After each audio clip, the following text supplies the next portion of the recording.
Buenas noches, soy Dr. John Bennett de Miami Beach, hogar de Neurosurgical TV. Tenemos el placer de dar bienvenidos a un grupo de Cusco que ha venido a mí para empezar una charla. Uh, y déjame introducir el jefe de este grupo, Uriel. Buenas noches, Uriel. Buenas noches, querido doctor Bennett. Buenas noches a todos. Somos la Sociedad Peruana de Estudiantes de Neurocirugía y Neurociencias. El día de hoy inauguramos lo que son las Open Lectures, conferencias sobre neurociencias que se van a estar dando todos los jueves de cada mes en lo que resta del año. Esperamos les guste la conferencia del día de hoy. Dentro de lo que es el mismo equipo que está realizando todo esto, también nos encontramos formando parte de lo que es el Neurosurgical TV Student Team, un canal evidentemente de Neurosurgical.tv que está encargado pues de equilibrar y abrir un poco más lo que son los puentes entre estudiantes y poder televisar todas esas grandes conferencias que realizan tanto en sus propias universidades como fuera de Latinoamérica. Agradecemos mucho que se encuentran presentes también nuestros compañeros y queridos amigos del semillero de neurociencias de la Universidad Antonio Nariño, ¿no? Como lo es, por ejemplo, el presidente de la misma, Santiago Montoya. Agradecemos también a todos los participantes que han estado presentes desde el día 1 de la misma manera. Doy por introducción a quien es la coordinadora de toda esta dirección de funcionamiento de la SOPEM para llevar a cabo e introducir a respectivo ponente el día de hoy, Lucero Cuevas Cama. Lucero, ¿estás ahí? Claro que sí. Muy buenas noches a todas las personas aquí presentes, a los seguidores del canal, a los que recién nos escuchan, en sí a todos los que tienen el interés por seguir aprendiendo mucho más. Y bueno, yo sé que, les gustaría saber mucho más acerca de la neuroanatomía y la neurociencia, pues les comento que este es un tema que a todos nosotros nos interesa. Y muchos se preguntarán, ¿quiénes son ustedes? Pues bien, nosotros somos la Sociedad Peruana de Estudiantes de Neurocirugía y Neurociencias, es decir, la SOPEN. Por ello es que presentaré, bueno, como ya también habló nuestro presidente, quien es Uriel Mauricio Tagle Vega, y bueno, ¿no? Él ya dio la respectiva inauguración. Así también procedo a presentar a nuestro gran maestro, a nuestro mentor, al doctor Andrei Martínez Acurio, que es el director académico del área de neuroanatomía en el Club de la SOPEN. Y bueno, es el docente de las escuelas de Medicina Humana y Psicología en la Universidad Andina del Cusco. Como ustedes ya pudieron ver en el panel, tiene una grandiosa experiencia y con ustedes también vamos a presentar a las personas, a nuestros panelistas que también forman parte de este club de la SOPEN, quien es Flor de María Ibáñez Loaiza y Jesús Miguel Delgado Flores. Todos nosotros muy gratos por tenerlos aquí y bueno, proseguiremos.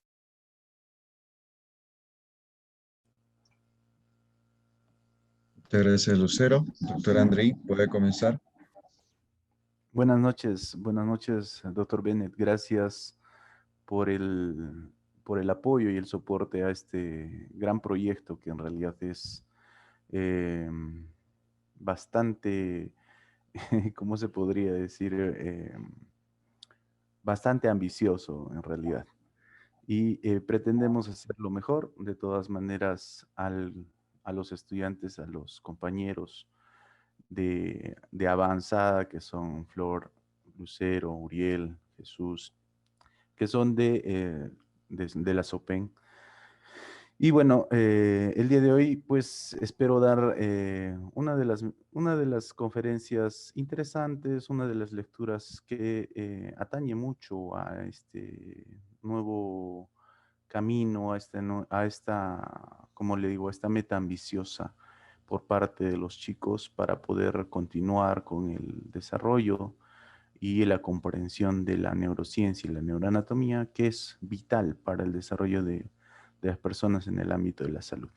Agradezco también la presencia de todas las personas en este momento y gracias también por brindarme este espacio. Tú me dices si empiezo a compartir pantalla para... Puede comenzar, por favor. Ok, listo. Un ratito. ¿Y cómo es esto?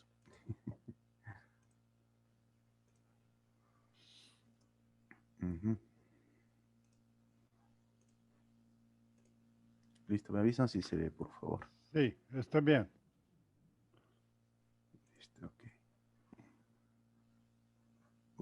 Ujú. Listo. Bueno, como ven, el tema de hoy que vamos a tratar es pues la introducción y la importancia del acercamiento a la neurociencia.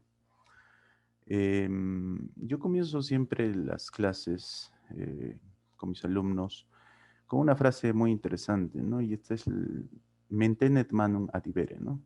Espíritu y manos hacen la obra, no los instrumentos. Es la ley de Vesalio.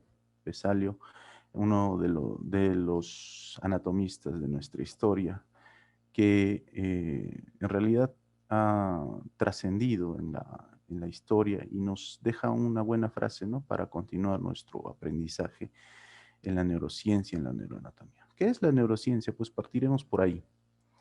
Las neurociencias es un conjunto de ciencias que estudia el sistema nervioso central, que se enfoca en estudiarlo a fondo, ¿no?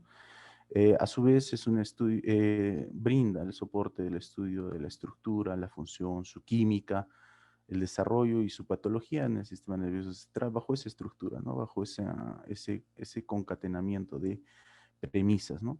Además, combina las ciencias como la psicología para observar la neurología cognitiva, ¿no? Cerebro conciencia. Y establece además un estudio científico que une además la neurobiología y la psicología. Las ciencias afines que se van a encontrar en la neurociencia son 12. Está la neuroanatomía, que va a estudiar la estructura del sistema nervioso, ¿no? Que es base y vital para su comprensión. También está la neuroquímica, que estudia las bases químicas que van a establecer una relación con estas estructuras a su vez. La neuroendocrinología, si bien es cierto, el desarrollo de la especialidad de la neurocirugía está Harvey Cushing, que además le da cabida a lo que es la neuroendocrinología y su desarrollo, ¿no? Relaciona además los sistemas neurológicos con el sistema endocrino. La neuropatología estudia pues los trastornos de la neurología. La neurofarmacología estudia los fármacos que introducen o que se introducen en el abordaje de los pacientes que tienen pues fenómenos o trastornos a nivel neurológico. La neurofisiología, la neuropsicología, funciones y actividades de la fisiología en realidad ligados a la neurología. La neuropsicología, los efectos psicológicos en lesiones del sistema nervioso central. Algunos, por ejemplo, como el síndrome de Kluver-Bucy, se pueden estar estudiados en este fenómeno, ¿no? Además, y otros grandes, por ejemplo, el paciente H, ¿no? El paciente H. Molaison, ¿no? Uno de los fenómenos interesantes en la historia del desarrollo de la neurociencia, ¿no? La biopsicología, biología del comportamiento, ¿no? La psicología fisiológica, la actividad de la fisiología y la manipulación del sistema nervioso, la psicofisiología, que es la fisiología de los procesos psicológicos, la neurociencia cognitiva, que nos da las bases neurales de la cognición, la psicología comparada, que estudia la biología, el comportamiento, su genética, la evolución, y además la de adaptabilidad del comportamiento humano, ¿no? Entonces, es como continúa nuestra ciencia. ¿Cuáles son los objetivos de las neurociencias? En realidad, los objetivos de las neurociencias, vamos a los verbos más altos, ¿no? Es describir la organización y el funcionamiento del sistema nervioso, explicar la onto y la filogenia del encéfalo a partir de su origen más lejano, que viene a ser pues el proceso embriológico. Aplica los conocimientos científicos para además comprender, abordar, prevenir y curar enfermedades neurológicas, psiquiátricas, conductuales y de base orgánica. Y uno de los fenómenos más importantes o uno de los objetivos más importantes de la neurociencia es la investigación, ¿no? Y como todos sabemos y debemos precisar, la neurociencia nos debe de llevar a esto, ¿no? Nos debe de empujar a lo que viene a ser la investigación. Y es así que vamos a poder lograr la mejor comprensión. Vayamos a un término interesante, la neurofobia. ¿Existe la neurofobia o qué es lo que pasa, ¿no? Ahí es importante precisar que todos los que nos dedicamos a esto de la enseñanza del sistema nervioso o de las neurociencias, debemos hacerlo con cierto recelo o con cierto cuidado de no llevar a los estudiantes a un fenómeno que se llama neurofobia. Es un estudio, bueno, existen estudios que establecen que el estudiante cuando llega al internado, cuando llega ya a los últimos años, cuando está rotando por la medicina interna, por la neurología, desarrollan pues una neurofobia o fobia al sistema nervioso. ¿Por qué? Porque si bien es cierto, los primeros años en algunas universidades la anatomía y la neuroanatomía se deban en el primer año y también es mal explicada, ¿no? Entonces, los docentes tenemos un papel importante en este quehacer del conocimiento. Debemos lograr que los alumnos logren la mejor comprensión, adaptabilidad a estos nuevos conceptos y evitar este término, ¿no? Evitar que el alumno, cuando llegue a finalizar la carrera, le tenga miedo a este sistema. Y es esto un fenómeno interesante porque de aquí es que nacen también muchos cirujanos, muchos ortopedistas, patólogos, etcétera, que le tienen pánico a la comprensión del sistema nervioso central. Entonces, todo parte de un origen y el origen pues fundamental es la educación en la neurociencia, ¿no? ¿Qué recomendaciones les traigo a esta pequeña charla o pequeña lectura? Debemos aprender a dibujar. En primer lugar, el alumno tiene que aprender a dibujar, hacer esquemas, dibujar, comprender. Estos son los pequeños apuntes que yo tengo. Inclusive antes de comenzar una clase, hago un pequeño esquema, un pequeño resumen y lo grafico en la mente, ¿no? Para que pueda así adaptarme nuevamente a poder brindar el mejor concepto, los mejores conocimientos, pero no es porque yo lo haga siempre, sino es que ya existe el antecedente, ¿no? Existen los antecedentes y aquí vemos las imágenes y pues vemos aquí el hombre de Vitruvio, ¿no?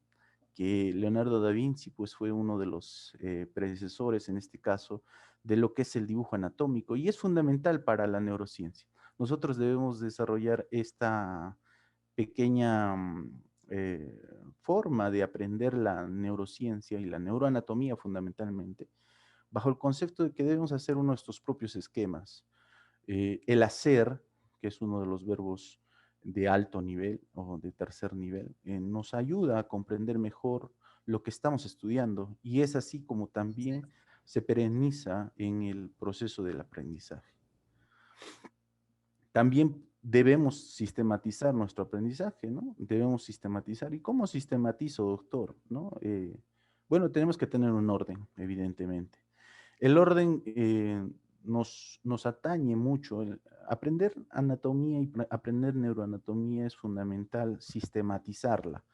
Tener un orden, una organización bajo el criterio de que cada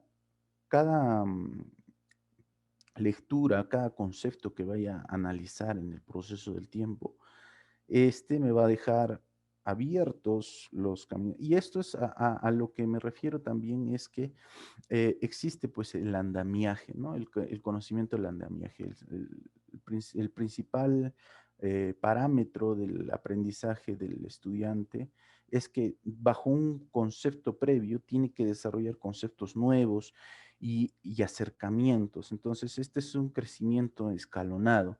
No podemos pretender empezar por el sistema más profundo, más diverso, que viene a ser el sistema autónomo, porque es inclusive un poco más abstracto, evidentemente, porque no existe pues un preparado anatómico que te demuestre fehacientemente cómo funciona ¿no? Sin embargo, es mucho más teórico, ¿no? Y aquí va algo importante, ¿no? Normalmente en las cátedras de anatomía y neuroanatomía, la neuroanatomía solamente tiene 3 meses, 4 meses.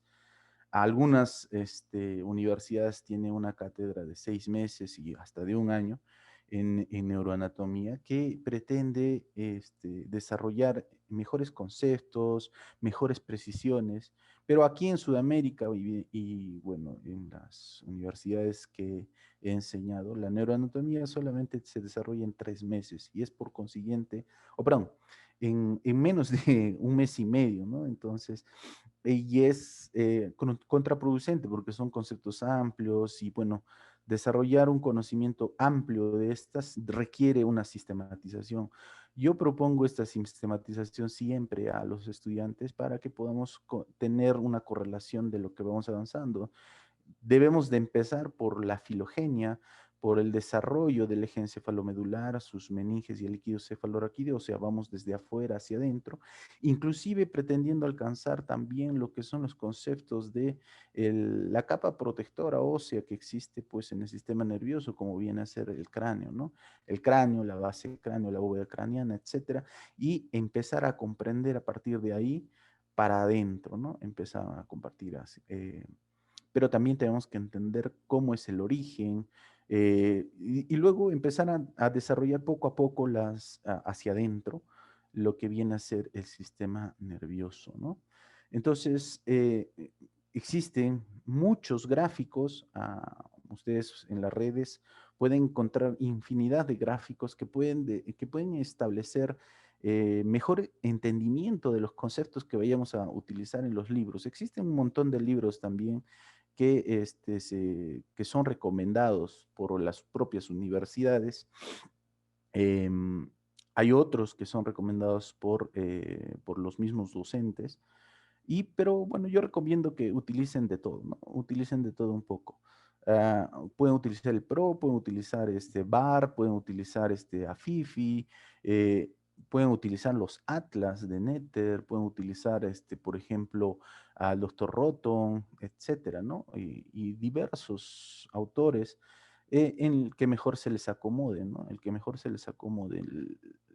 Lo importante del aprendizaje es que en la neurociencia nosotros debemos de sentirnos cómodos estudiando, no enfrascarnos en un concepto de que esto tiene que ser así. Es más, las evaluaciones también tienen que cambiar. Y eso es una corriente que debe de llevarse, ¿no? Nosotros no vamos a comprender las neurociencias de un día para otro, o de un semestre o de un año. La neurociencia además es una ciencia que se está desarrollando constantemente. Es un mundo nuevo, amplio, de mucho tiempo, requiere mucho tiempo y sí, requiere mucho orden, mucha organización, ¿no? Y es así que en el arte, pues evidentemente, y ahí pueden ver un fondo que yo tengo usando, también la naturaleza pues le hace un homenaje al sistema nervioso, ¿no? Es una imagen que me gustó, la vi y pues bueno, la quise compartir con ustedes porque esto es una imagen que representa a un encéfalo y que tiene la comparación con esto, ¿no? Que viene a ser las tractografías que actualmente conocemos, ¿no? Y las tractografías pues son ya desarrolladas por culturas, la cultura oriental, por ejemplo, en China, en Japón, ya tienen estos estudios, ¿no? Antes de esto estaba el método de Klingler que se desarrolló hacia el 1850, y empezábamos a discernir entre lo que es el fenómeno o la comprensión tridimensional de lo que viene a ser el sistema nervioso, ¿no? En la filogenia y en la ontogenia debemos de precisar también nosotros cómo empezamos a ver un embrión pequeño en su desarrollo hacia la tercera semana, como dicen los textos embriológicos, el desarrollo del sistema nervioso central, tubo neural, y las vesículas primarias, las vesículas secundarias, etcétera, y diferenciar, ¿no? Porque aquí, si yo pongo una imagen comparativa entre estas dos que aparecieron previamente, ¿no? Yo debía precisar, ¿no? En cuál a cuál de estos dos embriones en diferentes épocas de su desarrollo embriológico estamos, ¿no? Frente a qué edad gestacional, por ejemplo, ¿no? Y este es un embrión, yo he sido experito de unidad médico-legal y he visto pues un embrión en una necropsia médico-legal, donde pues teníamos que definir la edad gestacional en la cual se encontraba. Y pues bueno, evidentemente aquí precisamos dos embriones, un embrión hacia la cuarta semana y un embrión hacia la quinta. Este embrión que está aquí es hacia la cuarta semana y este hacia la quinta. ¿Y cómo sé, doctor, que es hacia la quinta semana? Porque aparece la vesícula óptica, ¿no? Y entonces eso es algo interesante que nosotros debemos saber en la embriología del tubo neural. La vesícula óptica que le pertenece al diencéfalo en su desarrollo ontológico o embriológico, y que además nos va a dar una luz sobre lo que ya estamos viendo en el desarrollo del sistema nervioso central. Ahí vemos las imágenes, cuarta semana, quinta semana, y pues evidentemente la imagen del medio se parece a esta que está en la quinta semana. Entonces ya definimos más o menos cómo vamos a inclusive visualizar, ¿no? El sistema nervioso. Tuve la experiencia de ver estos cortes, y estos cortes no se ven pues en los anfiteatros, ¿no? Actualmente, esta es una pieza fresca, y es fantástico ver cómo luego de ver pues no, evidentemente la bóveda craneana y hacer la apertura, vemos ahí cómo las meninges se pueden apreciar. Y esto lo vamos a desarrollar, ¿no? Aquí vemos una base cráneo que tenemos que entender en su totalidad. Y la base de cráneo, ¿por qué, doctor? Porque esta base de cráneo además se relaciona con lo que son los nervios craneales que están que están dentro del desarrollo del contenido que tenemos la obligación de saber. Pero ¿cómo voy a entender una pieza fresca? Debo de entenderla bajo un esquema, ¿no? Un esquema. Y esta base cráneo, pues es justamente retirando el encéfalo y analizando esta base de cráneo. Y existen fenómenos como pueden ser las fracturas de base cráneo, lesiones de los nervios craneales, lesiones del tallo encefálico, hemorragias intracraneales y etcétera, que podemos llevar a correlación dentro del conocimiento o dentro del proceso del saber y del aprendizaje con lo que vamos a apreciar en una práctica sencilla, como en este caso, pues es la necropsia médico-legal, ¿no? Sacándolo al encéfalo, bueno, es el órgano más magnífico que tenemos nosotros en nuestro cuerpo, es el órgano más noble y que además controla muchos de los demás órganos que existen. ¿Cómo lo comprendemos? Bueno, aquí vemos una pieza fresca y evidentemente si vamos a hacer un preparado anatómico, pues nos va a llevar a tener este mismo preparado luego de su procesamiento, y este es el que vemos normalmente en un anfiteatro, pero este es el que vemos en una pieza fresca, ¿no? Entonces, debemos además de correlacionar lo que vemos, lo que analizamos, y esto es lo que yo fomento, ¿no? En la cátedra de la neuroanatomía y la neurociencia, ¿no? Ya saber que el órgano tiene pues una cara inferior, y esta cara inferior presenta pues además sus órganos, ¿no? Propios, ¿no? Como son el quiasma, los nervios olfatorios, las arterias que están en relación al tallo encefálico, como es la arteria basilar, las arterias vertebrales, el bulbo o la médula oblongada, ¿no? Que tiene también, pues, correlación con la aparición del foramen magno, ¿no? En la base del cráneo.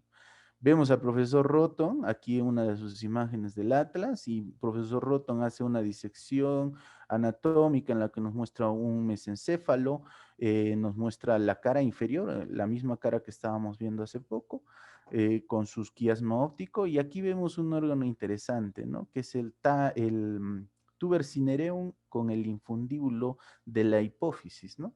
Y bueno, los cuerpos mamilares, ¿no? Pero en lo que viene a ser la pieza fresca, evidentemente se ve de esta manera, ¿no?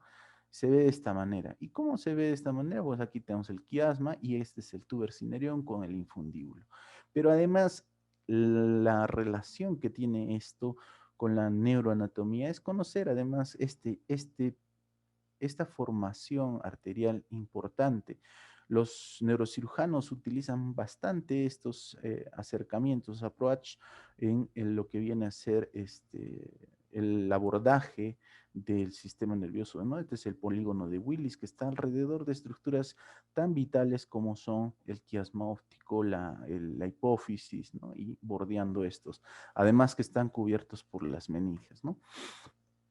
Les dije esquematizar, importante. Van a ver muchos esquemas, van a encontrar muchos esquemas que pueden utilizar y que deben aprender a dibujar. Yo aprendí la neuroanatomía de esta manera, dibujando, haciendo, y es como se queda.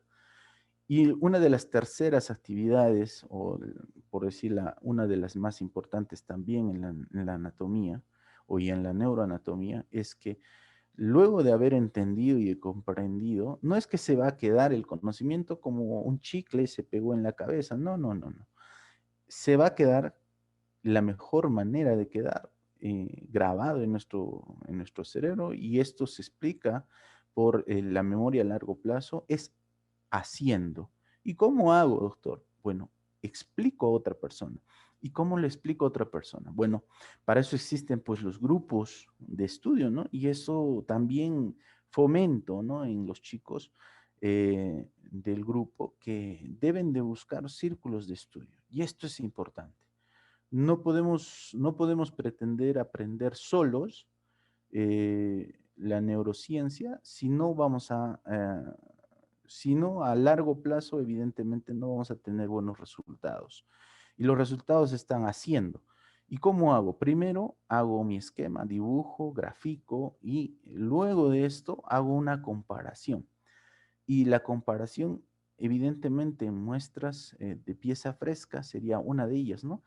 Y si vemos, quitamos aquí, evidentemente vemos las meninges, el tronco basilar encima del puente cerebral, el puente de Barolio, la médula oblongada y los nervios que están emergiendo, ¿no? De las regiones olivares, retroolivares, preolivares, ¿no? Y saliendo además de los surcos que ya debemos conocer, bueno, vamos a aprender a conocer más adelante, seguramente con las demás lecturas. Esto es una introducción. Y si retiramos estas meninges y lo que viene a ser la vascularización, pues podemos tener pues un tallo encefálico de esta manera, ¿no? Y de esta manera un tallo encefálico se parece pues al esquema que yo ya he venido utilizando, ¿no? Al esquema donde tengo que reconocer pues y ver, ¿no? Además que el puente de Barolio o la protuberancia tiene pues una forma de una cabellera, ¿no? Esa es la famosa cabellera de Foville, ¿no?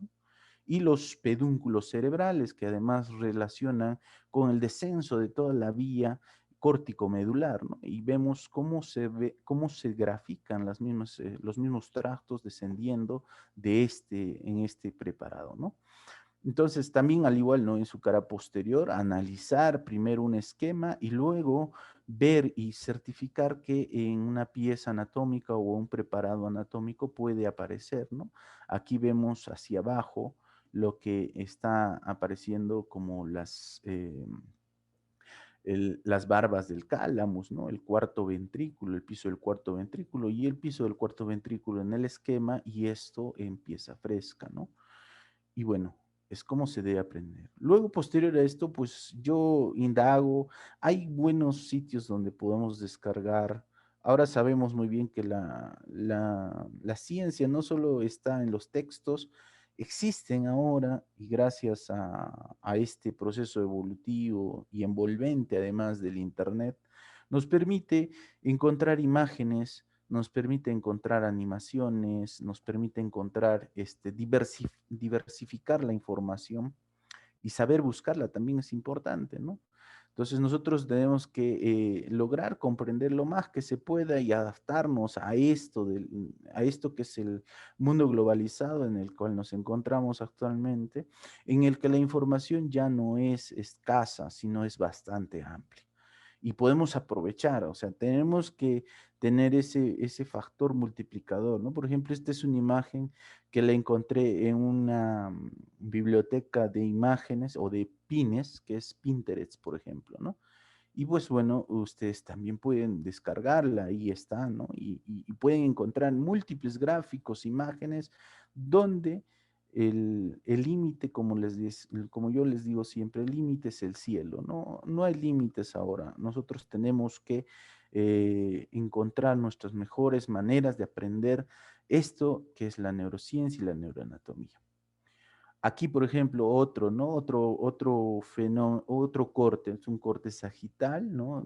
Entre la comisura interhemisférica, y ahí vemos estructuras importantes, vitales, como lo que viene a ser el cuerpo calloso, el fornix, el tercer ventrículo, y estamos viendo aquí cómo se grafica lo que viene a ser el quiasma óptico, los cuerpos mamilares, aquí el hipotálamo, en la región del hipotálamo, la región del epitálamo, el mesencéfalo, la protuberancia, el cerebelo, cuarto ventrículo, y cómo vemos en una pieza fresca de esta manera, y cómo el gráfico o el esquema que nosotros vayamos a utilizar se esquematiza de esta manera, ¿no? O sea, calza inmediatamente encima de lo que nosotros venimos desarrollando. Y aquí vemos, pues, evidentemente en nuestro gráfico, cómo, pues, el cuerpo calloso, el fornix, el tálamo, bueno, el tercer ventrículo en este caso, ¿no? La región del hipotálamo, la región del epitálamo, el mesencéfalo y la protuberancia calzan inmediatamente en un corte, que esto es real, ¿no? Y esto es el esquema que nosotros debemos desarrollar. Hay que aprender a dibujar, como ya les dije al principio de esta exposición, para luego comprender estas imágenes que en nuestro proceder médico van a aparecer constantemente, ¿no? Una tomografía cerebral, donde pues vamos a ver las diversas patologías que van a encontrar, o sea, ya estamos entrándonos a lo que es el fenómeno de la neuropatología, ¿no? Y además, el conocimiento de esto y las regiones son bastante importantes porque generan además el campo de acción del neurocirujano, ¿no? Y bueno, todos los que tenemos pasión por esto de que es la neuroanatomía y la neurociencia, debemos desarrollar el entendimiento para que luego calcemos nuestros propios gráficos. Esta es una imagen de un libro de Francia, ¿no? Un libro francés de los años 1400, donde pues bueno, ya empezaron a dibujarse algunos esbozos, ¿no? De estos órganos, ¿no? Y cómo calzan inmediatamente sobre lo que viene a ser la estructura ya prevista, ¿no? Cortes importantes, ¿no? El cerebro como órgano tiene pues varios, tridimensionalmente se debe de comprender, ¿no? Se debe hacer un análisis, pero también existen cortes vitales en el sistema nervioso que nos van a demostrar las estructuras más internas. Ya hemos visto cómo algunos cortes en las líneas pueden demostrar grandes estructuras, pero estos cortes, por ejemplo, que es de coronal, perdón, corte coronal o de Charcot, nos va a permitir pues el análisis de lo que es la configuración más medial o más interna de lo que es el encéfalo, ¿no? Y esto pues nos va a establecer la mejor comprensión de la distribución anatómica, ¿no? Los ganglios basales, los tálamos del tercer ventrículo, los ventrículos laterales, y aquí abajo, importante, ¿no? La región hipocampal, ¿no? El hipocampo, donde normalmente se da el proceso del aprendizaje para nosotros, ¿no? La ínsula, etcétera, ¿no? Y así como una configuración externa, está la configuración interna. Y no solamente este, ¿no? Este es un corte de Charcot y este es un corte de fleshing. Y el corte de fleshing también es otro corte, es un corte transversal, en el cual nos va a generar nuevos conocimientos y comprensión de lo que viene a ser la parte interna del cerebro, ¿no? Y aquí vemos igual, ¿no? Lo que vienen a ser los ganglios basales, ¿no? Los núcleos lenticulares, el caudado, los tálamos, el tercer ventrículo, los ventrículos laterales, son sus astas frontales, occipitales, y además la porción mesencefálica, porque además debemos de, en la teoría y con esto, las imágenes, importante relacionar. ¿Cómo sé que este es el mesencéfalo? Aquí se está dibujando la sustancia negra, ¿no? Lo que es perteneciente a la porción mesencefálica, ¿no?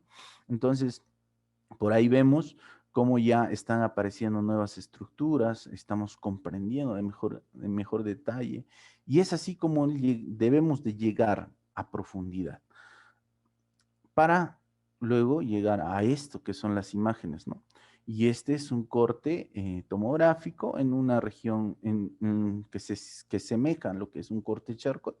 Y, y esa es la que vamos a ver en nuestro día a día como médicos, en emergencia, en oncología, en neurocirugía, en neurología, etcétera. Es la que vamos a apreciar, ¿no? Es la que vamos a apreciar, en la que vamos a, nosotros, luego de haber hecho una comprensión de esta imagen a fondo, debemos de comprender que aquí, pues, no está la ínsula, aquí están los ganglios basales, estos blancos que se dibujan ahí, pues, son lo que son los ventrículos, etcétera, ¿no? Y aquí estaría lo que viene a ser el mesencéfalo y la protuberancia, ¿no? Entonces, debemos de analizar a todo el sistema nervioso. Aquí otra vez el doctor Roton mostrando con gran magnificencia esta región del hipocampo, ¿no? La que está pegada al mesencéfalo, los pedúnculos del mesencéfalo y el hipocampo además vienen nombres muy cargados en la neuroanatomía, especialmente en la neuroanatomía, hipocampo que nos hace referencia al caballito de mar, ¿no? Y notarán que en el medio de este, ¿cómo se puede decir? Este sombreado, en el medio está un dibujo que se parece a esta imagen, ¿no? Al caballito de mar. Y este es el famoso hipocampo, ¿no? Aquí vemos sus ojitos, su cabecita, etcétera, y el cuello que tiene, o perdón, su cuerpo y el cuello que tiene, pues, correlación con la estructura anatómica llamada hipocampo, ¿no? Hipocampo. También tenemos que ser claros, ¿no? Ya esto es una autopista, ¿no? De gran tránsito, ahí vemos bastantes vehículos, bastante movimiento, ¿no? Y esto debe recordarnos fundamentalmente a lo que es la médula espinal, ¿no? La médula espinal, un órgano muy noble, un órgano de bastante tránsito, ahí están las fibras muy importantes que van a relacionar. Este es el sistema, el segundo sistema de importancia, creo, a mi parecer, que va a correlacionar todo lo que viene a ser arriba con lo que viene a estar abajo, ¿no? La autopista. Y aquí los nervios espinales saliendo hacia los lados, dando pues la relación con estas ramales de la gran autopista, ¿no? De la gran avenida. Además, sabemos, y bueno, esto es en teoría, ¿no? Que como en esta médula, además, los caminos van a entrecruzarse, ¿no? Van a entrecruzarse y van a llegar. ¿Y cómo, doctor, lo sistematizo, no? Esto es un preparado anatómico, ¿no? Esto ya es en anfiteatro, luego de haber perdido, pues, el color de la pieza fresca, ¿no? Y haber estado sumergido en formol. Bueno, aquí vemos que estas son las ramales de esta gran avenida, que es la médula espinal, ¿no? Y además entender que al final de la médula existen pues estos cablecitos como cortados en este corte anatómico que representan a lo que viene a ser la cauda equina, ¿no? La cauda equina, la famosa horsetail o cola de caballo, ¿no? O cola de caballo. Aquí tenemos un corte histológico. La histología es importante, es bastante importante en lo que es el aprendizaje y la distribución de la médula, para luego comprender además todo el fenómeno. Entonces yo les decía a mis alumnos, aquí en el medio está la sustancia gris y la sustancia gris tiene una forma de aprender en forma de núcleos o laminado, ¿no? Las láminas de Rexet. Además, que cada porción de estos núcleos tiene pues sus propios nombres. Está la zona marginal, la sustancia gelatinosa de Rolando, los núcleos propios, la zona intermedia, etcétera, ¿no? Entonces, a diferencia del encéfalo en general, o del encéfalo, la sustancia gris, y esto parte de la embriología, ¿no? La sustancia gris se sitúa en el medio, en la médula, y está abordada o está enrollada por una sustancia blanca. Y esto hay que comprenderlo. Y la sustancia blanca, como ya les dije, es pues la famosa autopista de esta médula espinal, ¿no? Y ahí vemos los tractos que están relacionados justamente con estos núcleos. Entonces, hay que sistematizar el aprendizaje. Podemos sistematizarlo con núcleos, podemos sistematizarlos con Rexet y además relacionarlos con el dolor, con la propiocepción, con el tacto, con el movimiento, ¿no? Entonces, hay una mnemotecnia que siempre yo les digo a mis alumnos y es, en el sistema nervioso central, todo lo que es para atrás es para sentarse, ¿no? O sea, ¿cómo estoy sentado? ¿Adelante o cómo yo me sentaría, ¿no? En una silla me siento con la parte de atrás de mi cuerpo, doctor. Ah, ya, para sentir es para atrás y para mover es la parte de adelante. Entonces, esto genera nuevas mnemotecnias o eventualidades para aprender el sistema nervioso central y pues bueno, genera además discusión. Y esto lo vamos a comprender con eso mismo, ¿no? Entonces, toda la porción posterior es sensitivo y aquí podemos establecer también lo que vienen a ser los tractos, ¿no? De gracilis y culiforme que se ven aquí, ¿no? Los tractos de la propiocepción, ¿no? De la propiocepción. Entonces, esto es posterior y todos los núcleos que están en la región posterior, por ejemplo, son sensitivos. Y todo lo que está hacia adelante, y además lo sensitivo, por así decir, en la médula, son los que salen proyectados hacia la región lateral, hacia donde vienen las raíces sensitivas, ¿no? Las raíces sensitivas. En la médula es esto, es particular de la médula. Y lo que es más grueso, lo que sirve para hacer más interacción es para mover. Entonces la parte anterior del gráfico aquí, es para movilizar, ¿no? Entonces, todos los tractos que se encuentran aquí, anatomía no es difícil. Anatomía o la neuroanatomía hay que entenderla con pasión y con mucha paciencia y con mucho orden. Para luego encontrarnos con estos fenómenos en nuestra práctica diaria, este es un caso que tuve hace poco, un paciente que es de 68 años con un antecedente de un tumor maligno del riñón, que hace un cuadro hemipléjico, ¿no? Hemipléjico, con una pérdida del sensorio, con un Glasgow que viene a ser 7 de 15, ¿no? Entonces, encontramos una imagen que es esta en el gráfico, ¿no?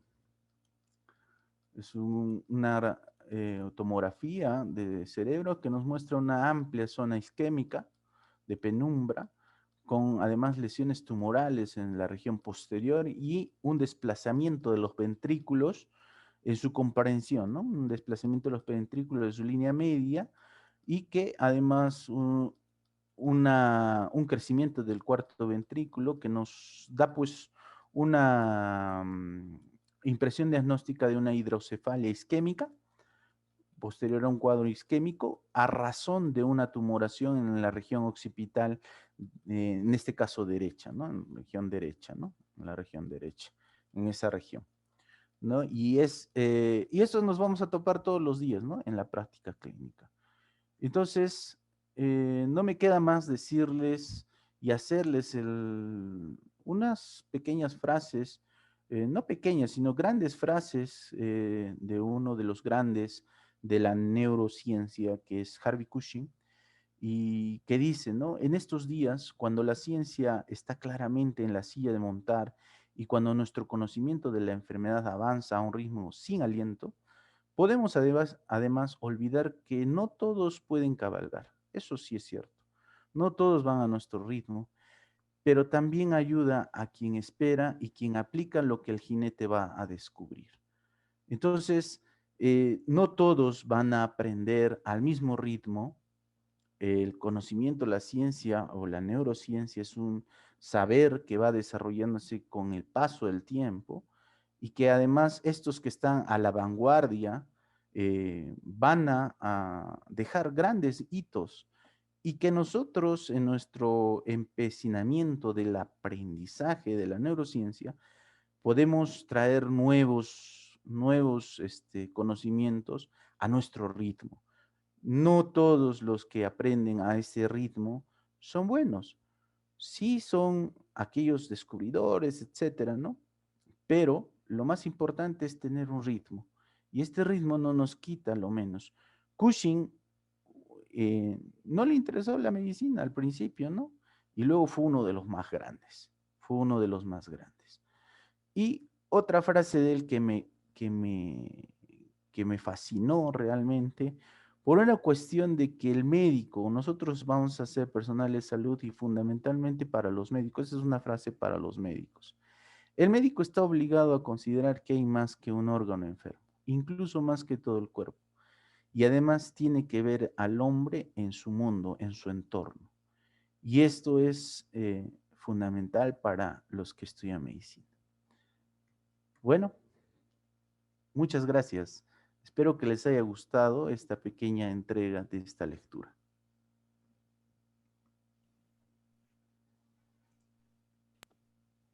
Muchísimas gracias a usted, doctor. Lucero, por favor. Claro que sí, Yuri.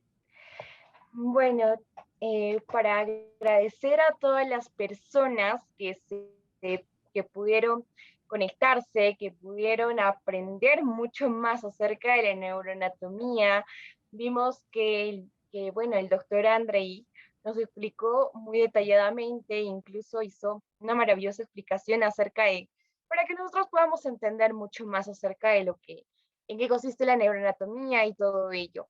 Doy gracias y es importante dar gracias a Neurosurgical TV, al doctor John Bennett, quien fue una persona que colaboró bastante y bueno, a los presentes al semillero de investigación en neurociencias de la Universidad Antonio Nariño.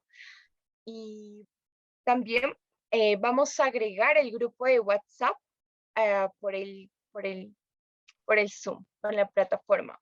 Muchas gracias nuevamente a todas las personas que han asistido. Gracias a todos.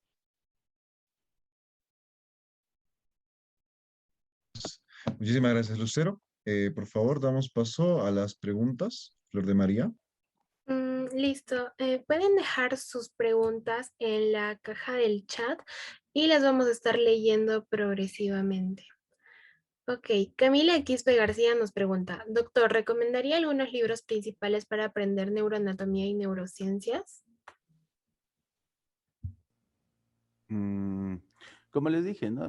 Durante la exposición les dije, en realidad uno tiene que sentirse cómodo estudiando.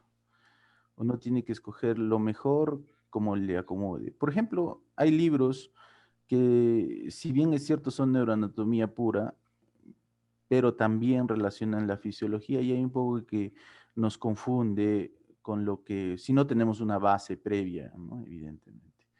Y yo recomendaría uno que es Barr, que es un buen libro de neuroanatomía. El Carpenter, que es un libro de referencia, que es básico en la cátedra principal. Y bueno, también los atlas, muchas imágenes. Es importante entender las imágenes y todo lo que vaya leyendo. Si bien es cierto, hay libros de referencia como Rubier que son muy antiguos, yo considero de que a veces nos confunde un poco su lectura. Es un poco, bueno, a mí no me gusta mucho la lectura de Rubier.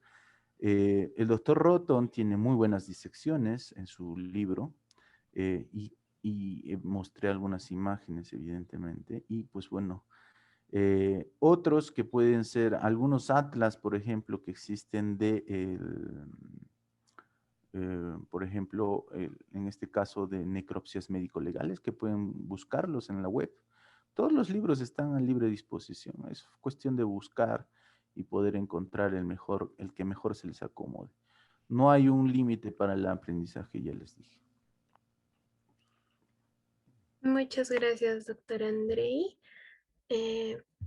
Nos preguntan si Sí, podría compartir algunas fuentes de las imágenes frescas que mostró en la presentación. Mm, sí, estas son imágenes que yo bueno, es parte del acervo que yo tengo en cuanto a, o bueno, de la biblioteca que yo tengo, del trabajo que yo vine realizando en medicina legal. Existen fuentes, un montón de fuentes. No sé si por ahí les puedo decir algunos. Por ejemplo, hay una página muy importante que a mí me gustaría que también la utilicen todos ustedes y es Neurosurgical Atlas, ¿no? Que es una página que está creada, que crea, ¿no? Modelos tridimensionales, una página de libre acceso, que es de Cohen Gadol, ¿no? Por ejemplo, esa pueden utilizar. Hay otros, Anatomía del Sistema Nervioso, que es Asociación Educar de Argentina, páginas libres en las que pueden utilizar. Inclusive hay libros, ¿no? De reconstrucciones tridimensional. El mismo doctor Roton tiene acceso libre. Y hay otro que es 3D Reconstructions, que es de Canadá, ¿no? Que son libros que son completamente abiertos, que pueden sacar buenas imágenes. Existen plataformas tridimensionales libres también. Yo utilizo Human Anatomy Atlas, ¿no? Que es muy bueno en cuanto a, ¿cómo se dice?, a conceptos tridimensionales, ¿no? Y entonces por ahí como que van recogiendo su propia información.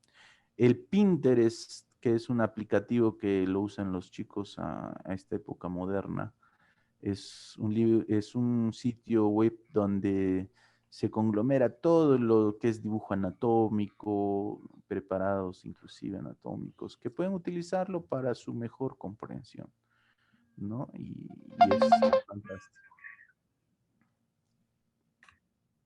Listo, doctor. Tenemos otra pregunta. ¿En qué tipo de memoria no está implicado el hipocampo? De Ivette Peña.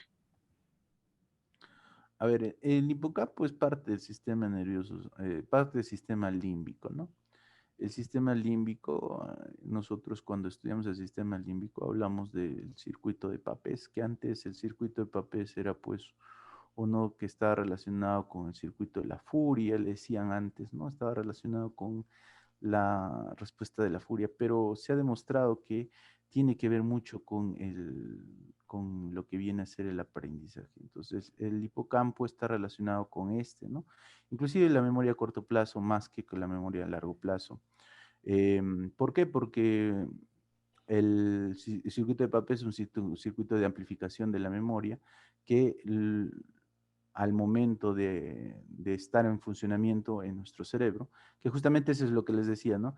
Ustedes van a aprender y este circuito de Papez va a generar conocimiento, va a funcionar, pero si ustedes grafican, si ustedes explican, además, este amplificador va a soltar la información a los lugares donde este se va a acumular, ¿no? La información que se va a acumular.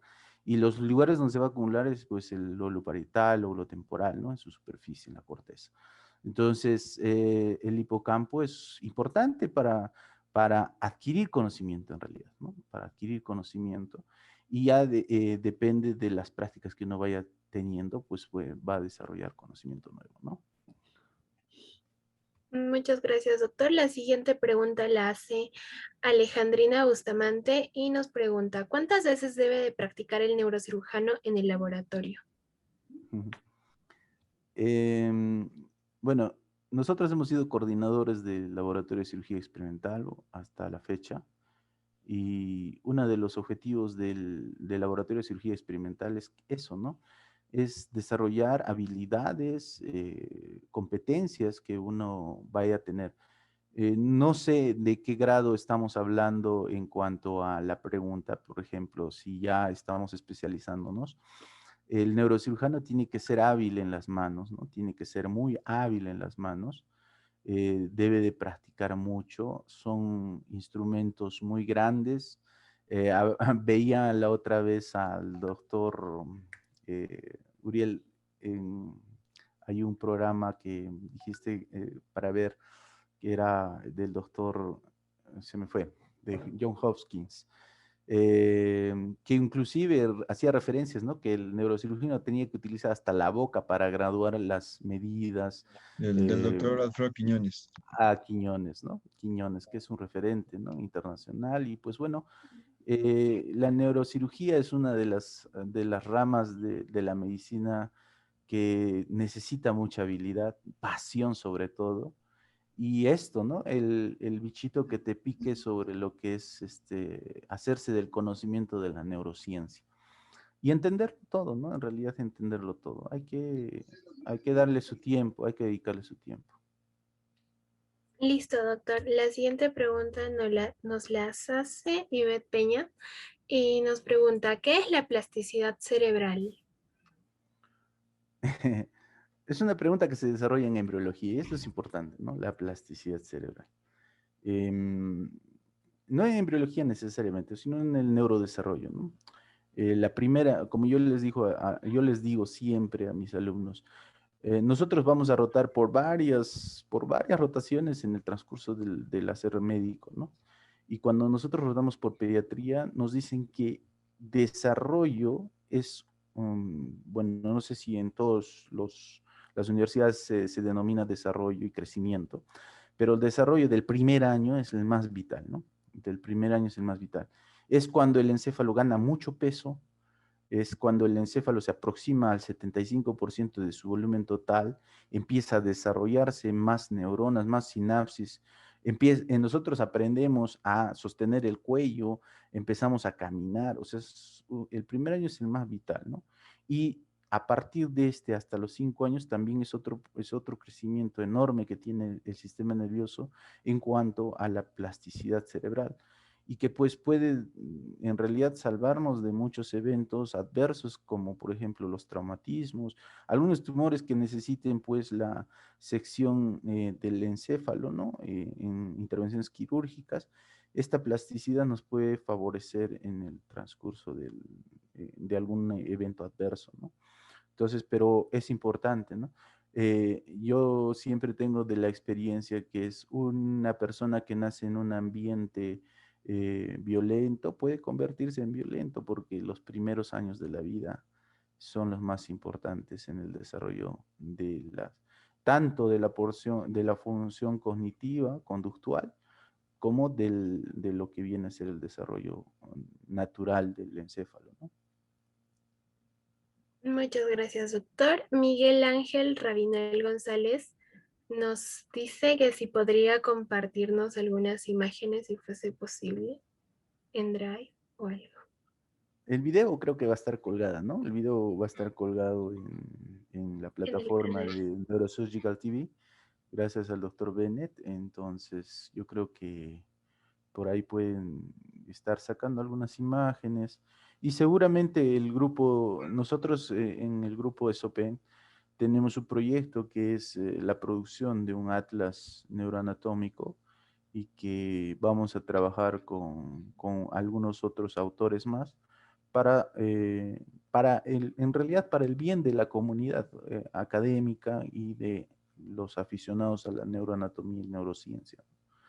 Entonces, esto va a ser en el paso del tiempo una de las metas que tenemos y seguramente con esto van a tener de dónde sacar más información.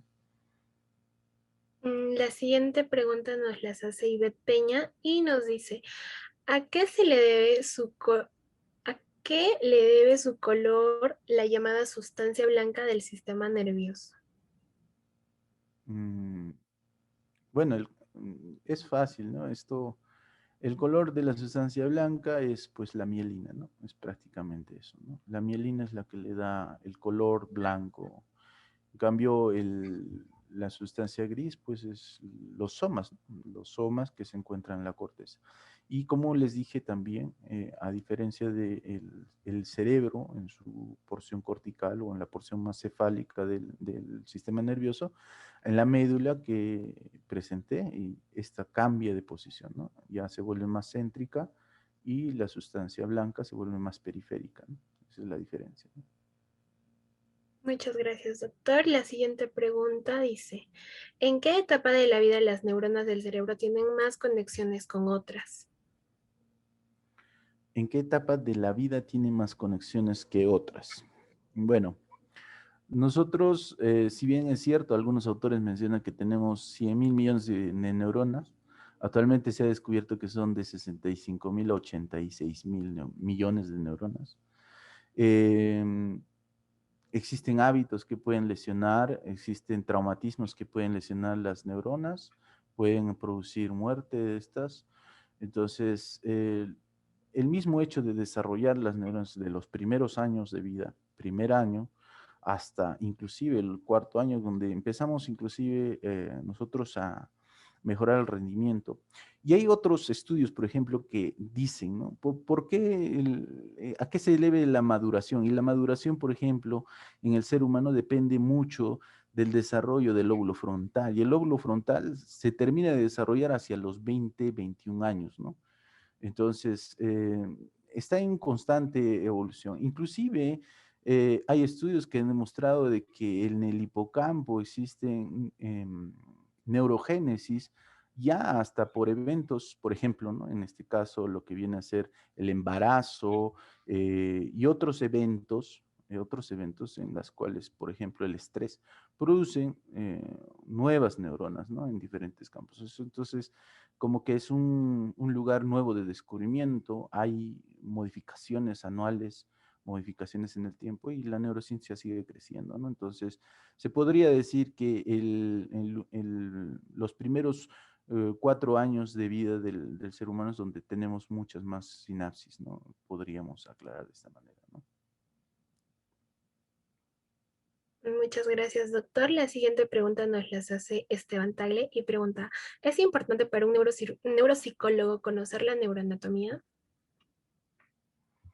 Bueno, la neuropsicología compara, ¿no? El proceso cognitivo, conductual, con el órgano que estamos estudiando. Entonces, la neuroanatomía, para su mejor comprensión, es básico su entendimiento, ¿no? Por ejemplo, existen manipulaciones, como por ejemplo el experimento de Kluver-Bucy.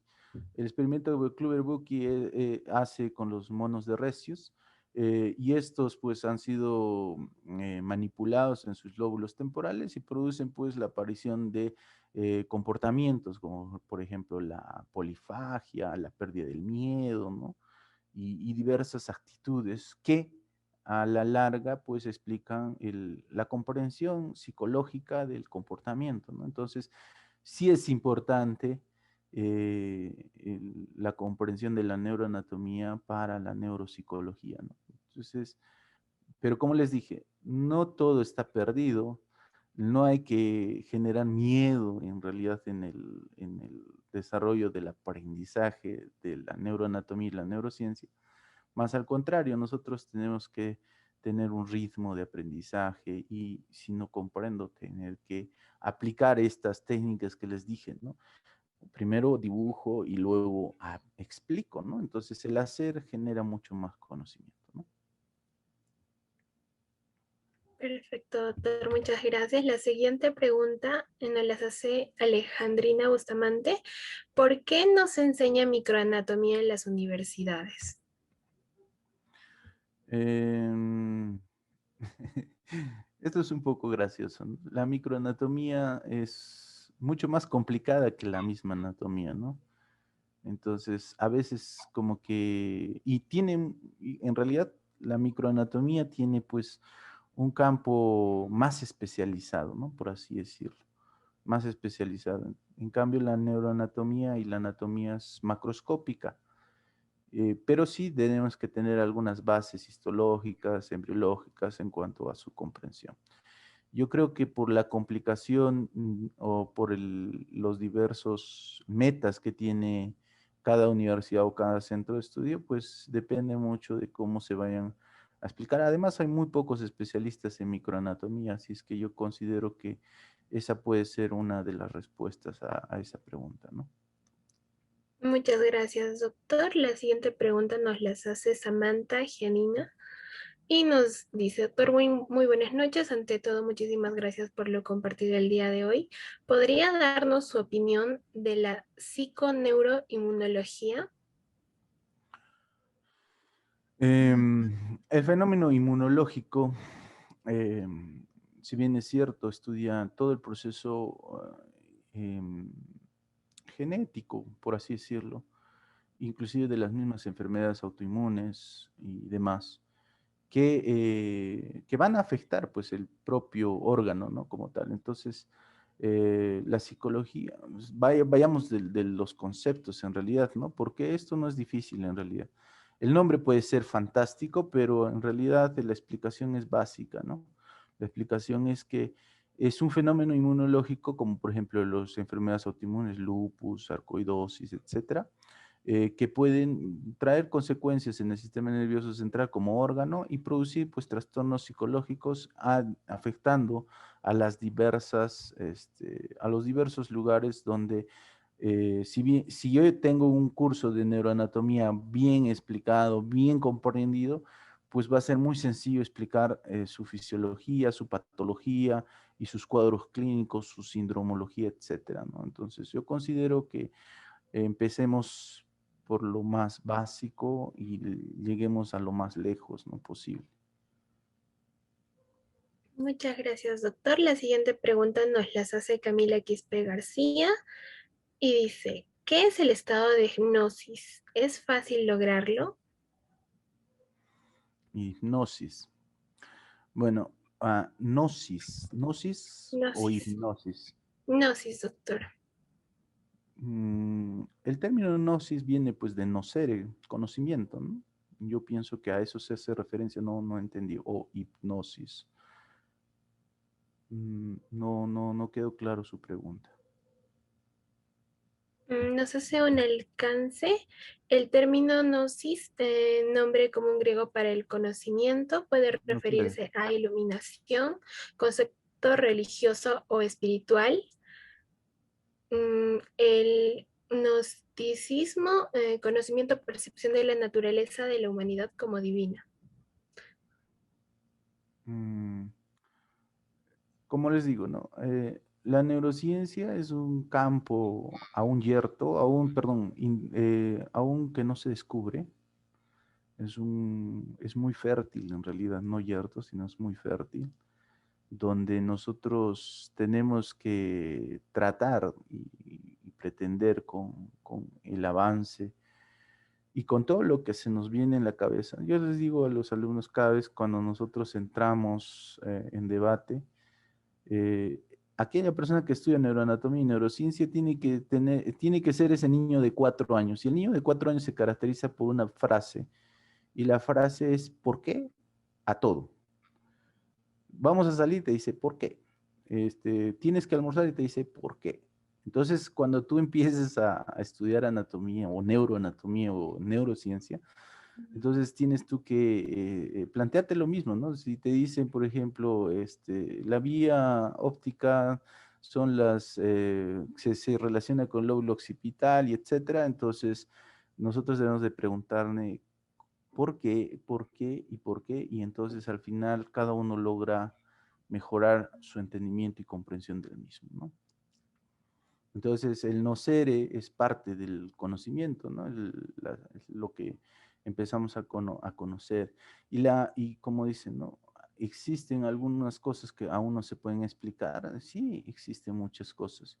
Y a veces esto, en la debilidad humana, pues, genera las creencias religiosas, etcétera, ¿no? De un ente superior. Y a medida que nosotros vayamos desarrollando la ciencia, podemos también comprender más cercano a la verdad, ¿no? Y esto es ciencia en realidad, ¿no? Muchas gracias, doctor. La siguiente pregunta nos la hace Ivette Peña y pregunta, ¿el tamaño del cerebro en comparación al resto del cuerpo está relacionado con la inteligencia? Mm, No, no, eso no es cierto, ¿no? El tamaño del encéfalo la mujer es un poco menor que en el del varón, pero existen mujeres fantásticas, dignas de admirar. Entonces, y existen varones que no son nada dignos de admirar. En todo caso, la masa encefálica en tamaño no tiene nada que ver con inteligencia, ¿no? Muchas gracias, doctor. La siguiente pregunta nos las hace Miguel Alexander Redinal. ¿Vale la pena desvelar para estudiar más tiempo, más información, o es mejor dormir por su relación con la memoria? Me refiero a los años más teóricos de la carrera. Nosotros tenemos que aprender a estudiar.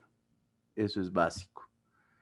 Yo me tomo una clase, una sesión de clase para enseñar a mis alumnos a estudiar. En primer lugar, porque no nos enseñan a estudiar.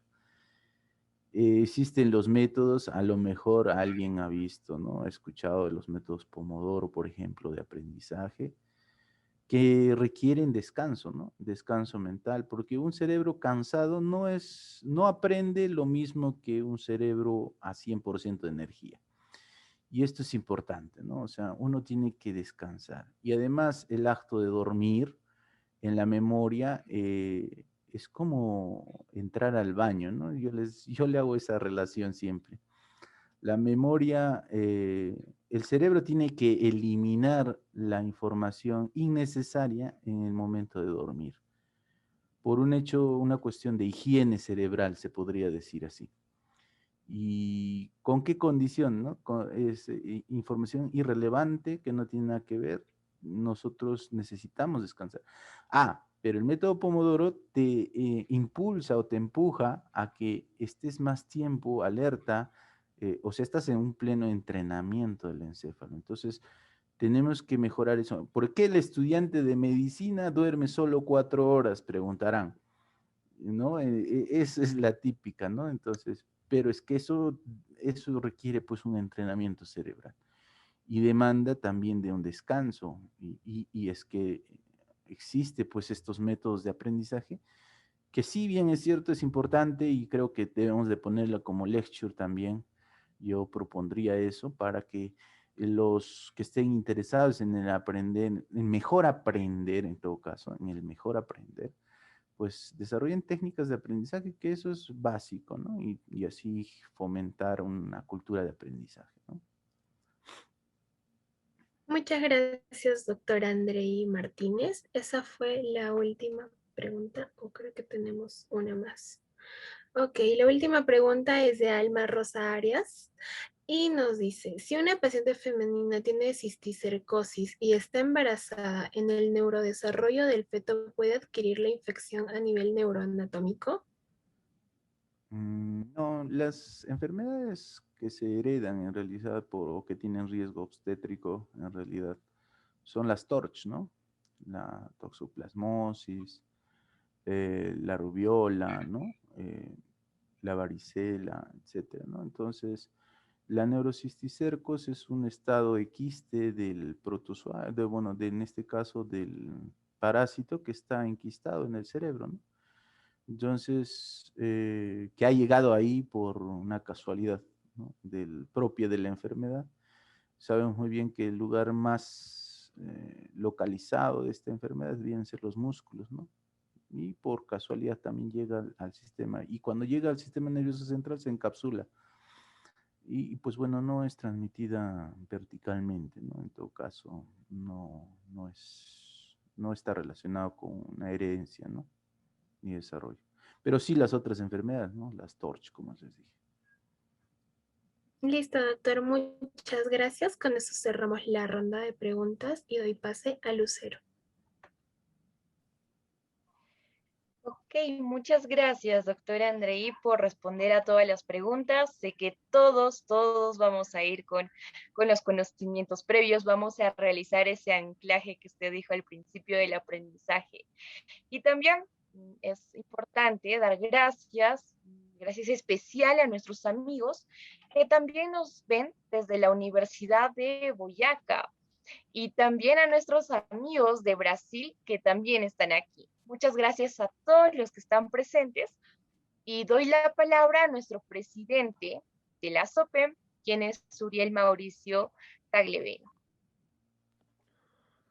Bueno, sí, muchísimas gracias a todos, muchísimas gracias a todos nuestros amigos que nos están viendo también de fuera, a todas las personas que han estado aquí presentes. Por el grupo de WhatsApp es donde vamos a comunicar todas las lectures. Muchas gracias también a todos nuestros amigos que tenemos en México. Es verdaderamente grandioso conseguir una plataforma que pueda unirnos a todos los estudiantes conforme a estos estados en ciencia, ¿no? En neurociencia, neuroanatomía, neurología y neurocirugía. Por nuestra parte, agradecemos a todos los presentes, al doctor John Bennett. Agradecemos también a esta plataforma, neurosurgical.tv, para todos los estudiantes que tengan alrededor, que estén presentes y que tengan alrededor de toda Latinoamérica o porciones del mundo, sus grupos de interés que también hagan este tipo de charlas, por favor vayan a comunicarse con nosotros. Queremos formar una red muchísimo más grande de apoyo y soporte estudiantil en neurocirugía y en neurociencias, para que todos podamos, como dice bien el doctor Alfredo Quiñones, hacer más puentes, ¿no? Y derribar más obstáculos. So, Dr. Bennett, we are so thankful for this platform, for Tú puedes hablar your... español. Ok, muchas gracias al doctor Bennett, a neurosurgical.tv por tenernos el día de hoy en su plataforma, por hacer el broadcasting en YouTube también y por grabar la mismísima reunión. Chicos, para todos los que son estudiantes y también tienen un grupo de interés en neurocirugía y neurociencias, se está abriendo lo que es un channel, un canal en neurosurgical.tv para poder hacer el mismo broadcasting para sus propias lectures, para sus propias conferencias, ¿no? Y bueno, esperamos verlos muy pronto. Muchas gracias, doctor Bennett. ¿Tiene algo que decir? Sí, por favor, ¿puede hablar de su congreso que va a venir, Perfecto. por favor? Sí, estamos organizando el siguiente congreso. Es el primer congreso internacional de la SOPEN. Es un congreso para estudiantes de ciencias de la salud que que va a tocar temas en muchísimos ejes. Vamos a hablar de neuroanatomía, de neurocirugía vascular, de neurocirugía pediátrica, neurocirugía oncológica, de traumas general. Vamos a hablar de tópicos como el cuidado del paciente en neuro-ICU. Vamos a hablar de las consecuencias de un postequeado. Eso es un congreso que va a tomar a cabo aproximadamente 8 días. Nosotros les pedimos a todos los que estén interesados en participar e inscribirse y poder ver este congreso que está dictado por los NeuroGats, ¿no? Los neurodioses de neurocirugía de toda Latinoamérica, para la comprensión de todos los estudiantes y también, ¿por qué no?, de residentes en neurocirugía.